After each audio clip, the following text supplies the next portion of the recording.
কিনছে তাদের এখানে নাই, বাইরে নিয়ে যেতে হবে, তখন হয়তো দেওয়ার একটা প্রশ্ন আছে।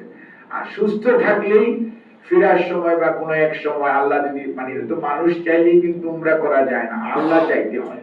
তাই আল্লাহ রাব্বুল আলামিন যদি ইনশাআল্লাহ ওনার কপালে কবুল করেন, yes madam will be able to perform উমরা ইনশাআল্লাহ, ডেফিনেটলি উনি সেটা করবেন। বা এটা কিন্তু কোনো প্রি ডিসাইডেড না যে এটা করবেন, এরকম কোনোই নাই।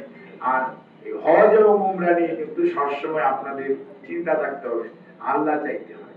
তা না হইলে আল্লাহ কবুল না করলে টিকিট করার পর যাওয়ার পরও মনে হয় যে করে করা যায় না। কাজেই সেটি তো অবশ্যই উনার মনের ইচ্ছা। উনি একজন সবসময় ধার্মিক মানুষ এবং উনি সুযোগ পেলেই আগে হজ করেছেন, উমরা করেছেন পরিবারের সদস্যদেরকে বেশ কয়েকবার।